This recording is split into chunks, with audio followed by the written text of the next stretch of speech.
Hey, I'm Marty Schupak with Schupak Sports, and this is a clinic on running an efficient batting practice.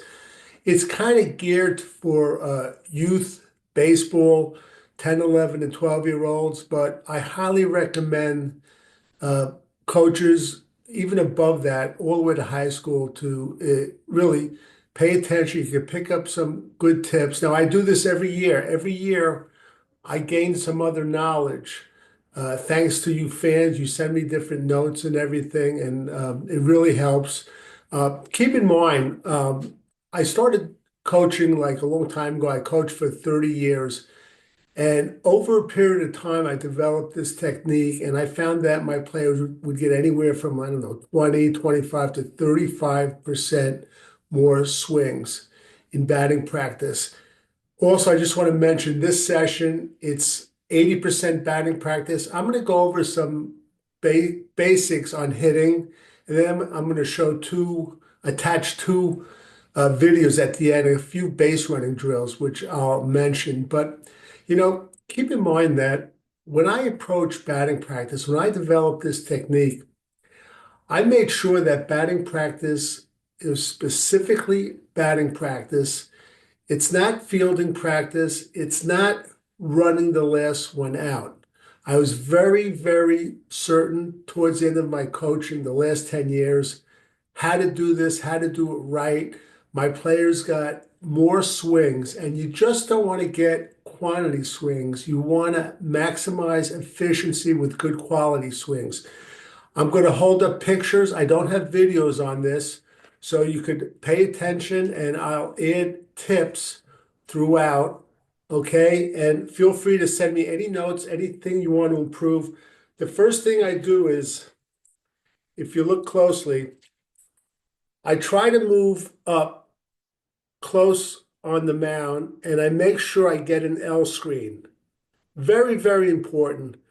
Earlier in my career, I would pitch from the top of the mound or a little behind it. I didn't have an L screen, but we coaches, there's a certain, I don't know, ego or whatever. We baseball and softball coaches that we think like a lot of our young players were coaching that, we could react and our reflexes over a period of time, we seem to be in denial. Keep in mind in the early 2000s, there was a tragedy in the minor leagues where a third base coach got hit in the head and he ended up dying. And ever since then, I encourage coaches, whatever coaching box you're coaching from, wear a helmet. So I move up in close to the mound, in the front of the mound with a L screen. If you look here, this is a bucket, an empty 5-gallon bucket that you could get at one of the, Home Depot or Lowe's. I put one here and one beyond second base. Okay, now let me stop right here and just mention how I determine the order the kids are going to bat. When they arrive to practice, I assign them numbers. The first one there is number one, second one, number two, and so on. This is the order they will bat in batting practice. Okay. And this does a couple of things. First of all, you'll see kids getting to practice early. This motivates them. And in fact, because if you run the batting practice correctly and they love it, you'll start to see that parents, and this is on the youth level, will begin to adjust their schedule with piano lessons, karate lessons, and they'll revolve it around your practices. You want to stimulate the kids, and all this, including the creative drills that you do, stimulate the kids. And you want it so when they leave practice, they can't wait to come back to the next practice. And you, as a coach and a parent, you want to try to show enthusiasm. You got to go to be enthusiastic at every practice. Sometimes it's hard to do, but you really want to do this. It motivates the kids. Okay, so that's the first thing. Move up to the base of the mound, L screen. Okay, I give kids numbers 1 to 12, let's say, if there are 12 kids on the team. I set up two warm-up drills. What I say, what I do in my field that we use that's outside the screen, the fence. So if this is the fence, it's on the other side. I utilize my assistant coaches and parents. Okay. So look, here I have number one. He's at bat. Now, this is very important.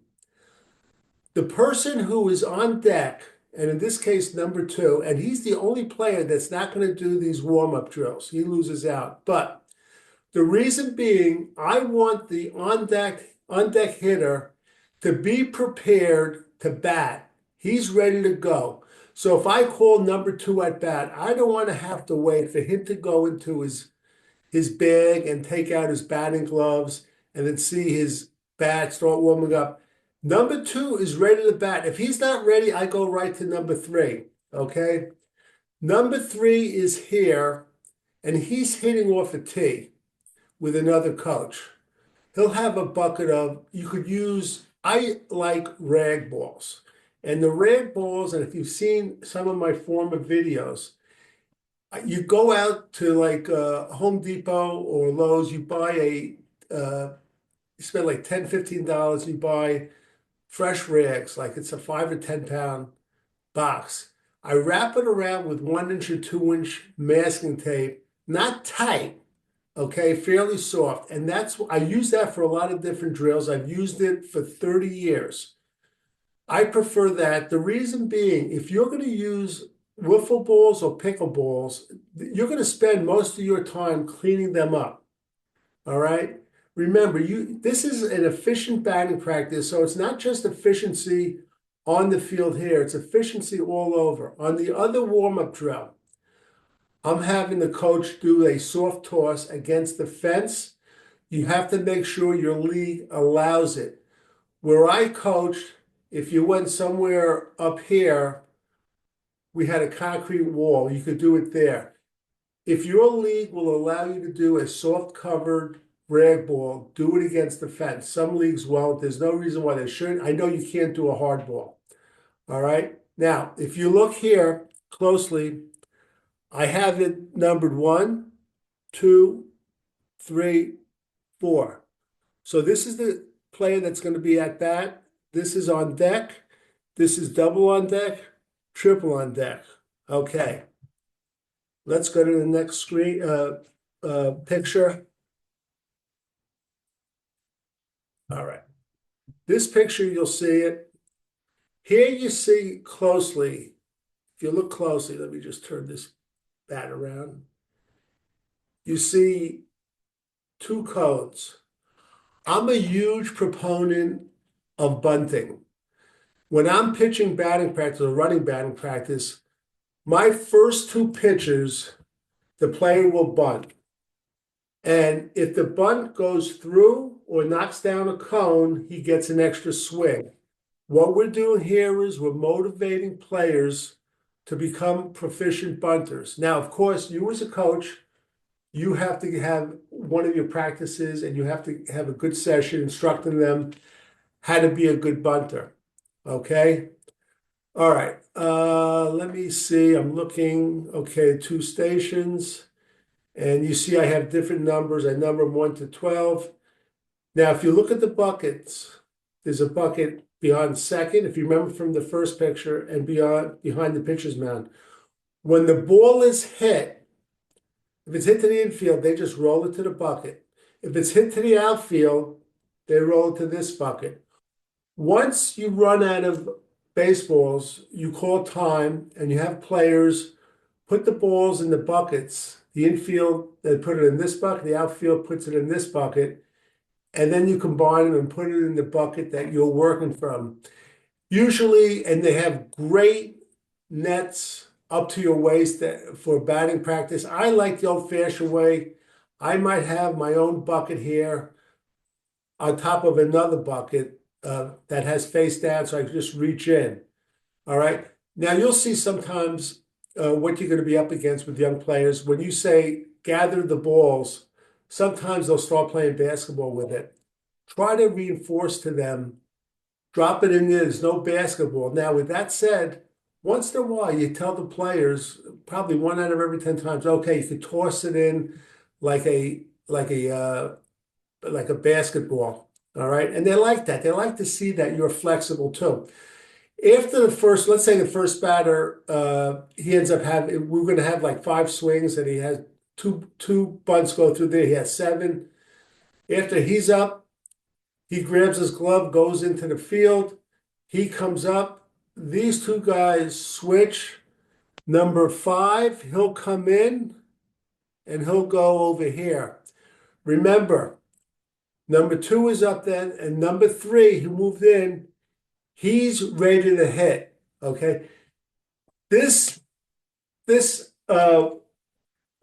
way you run batting practice, it works. I've done it year after year, and I found that it works. The players enjoy it. Don't deny your team batting practice. I'd mentioned this before. When I first started coaching, I was on a phenomenal hot streak where I won championships like 3 or 4 years in a row, and it went to my head. I thought I reinvented baseball. I started running practices one day with offense, one day on defense, like a football coach. Biggest mistake in my life. Kids live for batting practice. Don't deny it. Another hint, another tip. Sometimes when you run practice, I would start a practice with a mini batting practice. All right. Kids will arrive and they'll look and they'll say, "What's going on?" And they'll question themselves, "Am I late?" Whatever. And you'll just tell them, sometimes I'll run a mini batting practice and I'll have a regular batting practice at the end. This will motivate kids again to get to practice on time. All right. So let me go through this quickly again. All right. First thing I do, make sure I have two buckets behind second, behind the pitcher's mound. I have an L street. Oh, by the way, I didn't mention this. I like to have at least two balls in my glove. Again, these little things, you're saving time. Everything you do that saves time will give your players more swings. So I always try to carry two balls in my glove. All right. And here we're setting up the stations. I like using rag balls. Utilize your assistant coaches. You'll come to a practice one day and you're going to be short coaches. So then you just reduce it from two warm-up drills just to one. Okay. Remember, too, safety is the most important thing. When you're doing this, you want your players to hustle in and out. You don't want to pitch the ball when the player's going from at bat, he's got to grab his glove and run out there. But you have to encourage them to hustle. And then the final picture is with the players, and you see their numbers, the cones. You could set up the two bunting cones too on the first base side. I like the third base side. Okay, so that's it. All right, I'm going to get into now a couple of tips on batting. Before I do that, the last mini clinic I did, I told you all about if you're in the Northeast and you love baseball and you love baseball history and you have time, the city of Hoboken uh, is one of the places where they claim baseball originated. And I read that they have markers first, second, third, and home on a street, actually on each corner with a plaque. And I got in my car, I went down, and sure enough, it's really a great thing to look at. I went from corner to corner crossing the street. So if you're in the Northeast, you want to take a visit to Hoboken. It's a great town. You have great delis there and great restaurants. And the other one I want to mention, if you're up in Boston at the college on Commonwealth Avenue, Boston University, they have a field, Nickerson Field, where they play some of their athletics. If you're in Boston, just take about an hour, go there, and just walk into the field, because that's where the old Boston Braves used to play, and Babe Ruth played his like last game there. And the one thing you want to see is that they have one of the original pieces of the concrete wall. The concrete wall used to go all around the field, and they reduced some of that for fencing. But if you love baseball history and you're in Boston, during the summer or on vacation, take your family there, or you want to escape, just go there. It's Nickerson Field at Boston University. I just want to get into a few tips. I don't try to tell people I'm an expert at hitting, okay? And I have found over a period of times, um, when I try to coach kids in hitting, a lot of times their parents, especially the really good players, they don't want you to do too much because they're paying $150 an hour for lessons for the minor league player down at the batting cage, which is fine with me if that's what they want to do. I just want to point out a few things that I try to do with my players that have been successful. I like to follow the old batting coach in the 70s and 80s. Was it a guy named Charlie Lau? He was involved with Kansas City Royals, and George Brett actually was probably his most famous pupil. And there are a number of things I really took away from Charlie Lau. And I just want to mention, I'll show you a couple of pictures. The first thing is I love having the players rest the bat in their shoulders, okay? And I tell them to do this until the player gets into his windup, and then they can lift the bat off the shoulder. And I'll tell you why I do this. I've seen players standing in the batter's box like this. They're waiting to go, and they're tense. And I see the pitcher gets down and he's tying his shoe. He's spending 5 minutes tying his shoe. And the player's like this. So I like to teach my players that relax the bat on your shoulder until the pitcher starts his windup. Okay? That's number one. The other thing is too, when the player does get in the batter's box, young players have them touch the outside corner just so they know they could reach it. Okay? Easy tip there. The other thing is you'll see batting coaches, they want you to grip where the knuckles are in line. And remember, a bad grip could stiffen the wrist and decelerate the bat speed. I'm reading from my notes in the back. Grip the bats with the knuckles aligned with each other on each hand. This promotes flat hands and lead arm extension. But I'll be honest with you, if you're coaching young kids, don't obsess with this. All right. You could expose them to it, but if they're holding the bat their own way and they're successful, leave them alone. All right. In fact, you know what? If they're successful hitting, you don't want to overcorrect.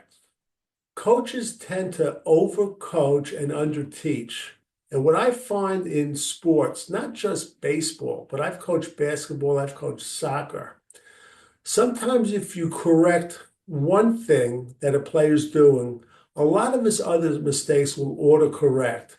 You don't want to fill his brain with 10, 15 corrections, all right? Because he'll be doing too much thinking. Let's go to some different techniques. I'll hold it up and I'll try to read my notes. This is showing how it's showing Ken Griffey Jr., Frank Thomas, two older ball players, pull the knob of the bat to the ball as they rotate off the backside. They're not squishing the bug. If you look at their feet here, okay, notice how the hands and the knob are leading the barrel, and look at the feet. It's almost vertical to the ground. Just a little technique. Again, you don't have to obsess with it. It's something to observe. If you're a first-year coach, it's nice to know. You know, you're not going to turn a 100 hitter into a 500 hitter. But these little things, here's Jose Cruz Jr., and he's just showing again, the back foot is almost vertical to the ground. And again, this is good because it allows hip rotation. Okay? Here you see the ball, and the knob and the hands are leading the barrel. And that's actually beautiful, where it's just about vertical to the ground. All right. And another thing, it shows you a little leaguer here.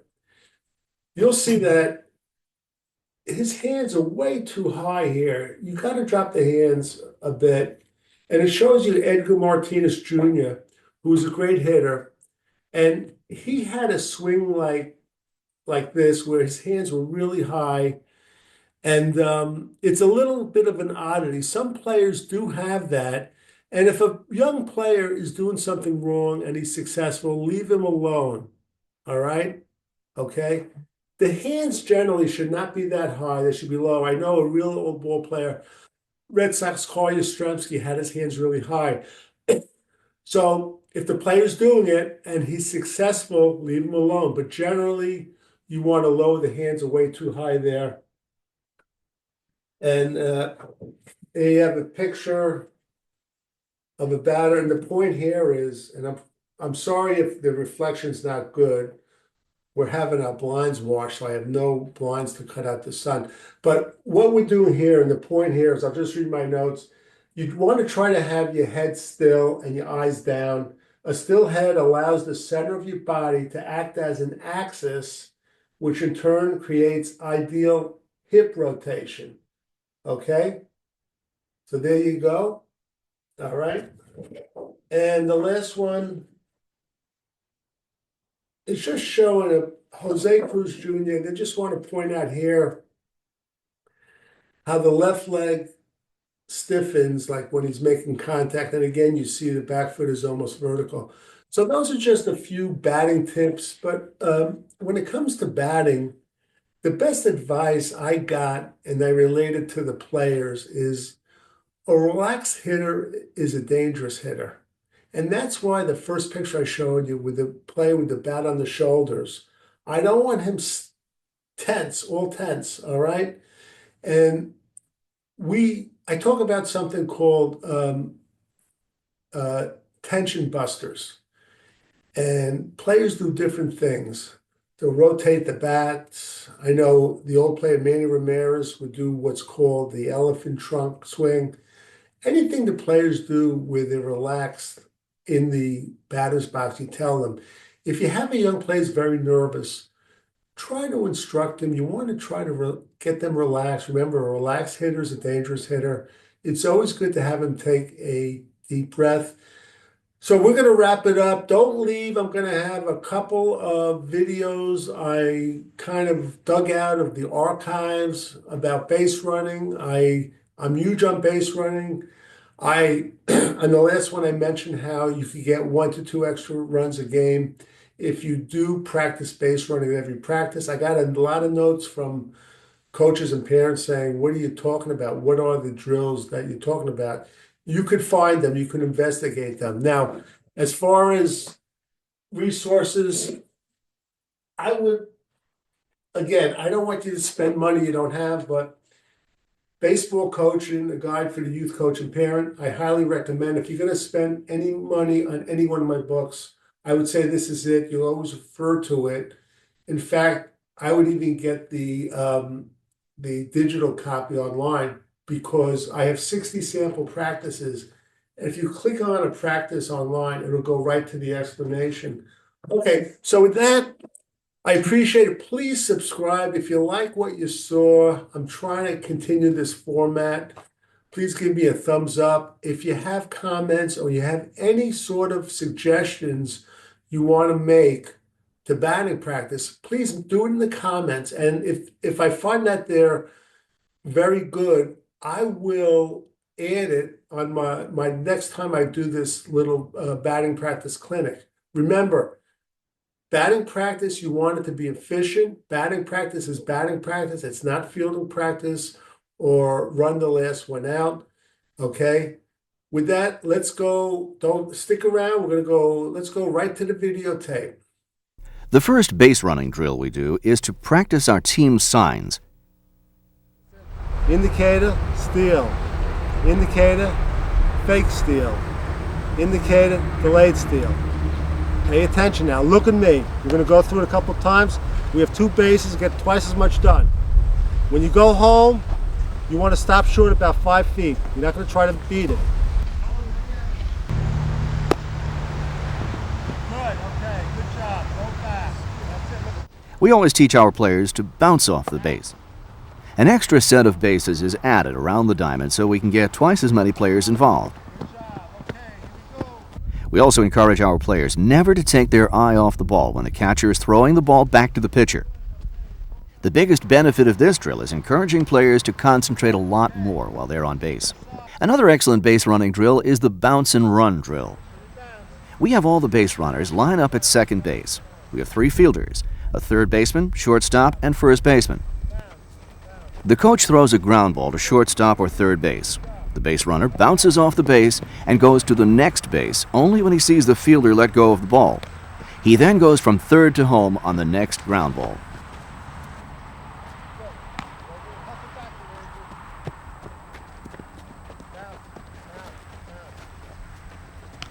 This is a very effective base running drill. The benefit here is teaching base runners to be aggressive. A strategy we use in games is the bunt man on third play. As in the bounce and run drill, if there are fewer than 2 outs, we have the batter bunt to third. The runner on third bounces off the base and breaks for home when the fielder lets go of the ball. Always coach the runner to slide, because there is almost always a throw home.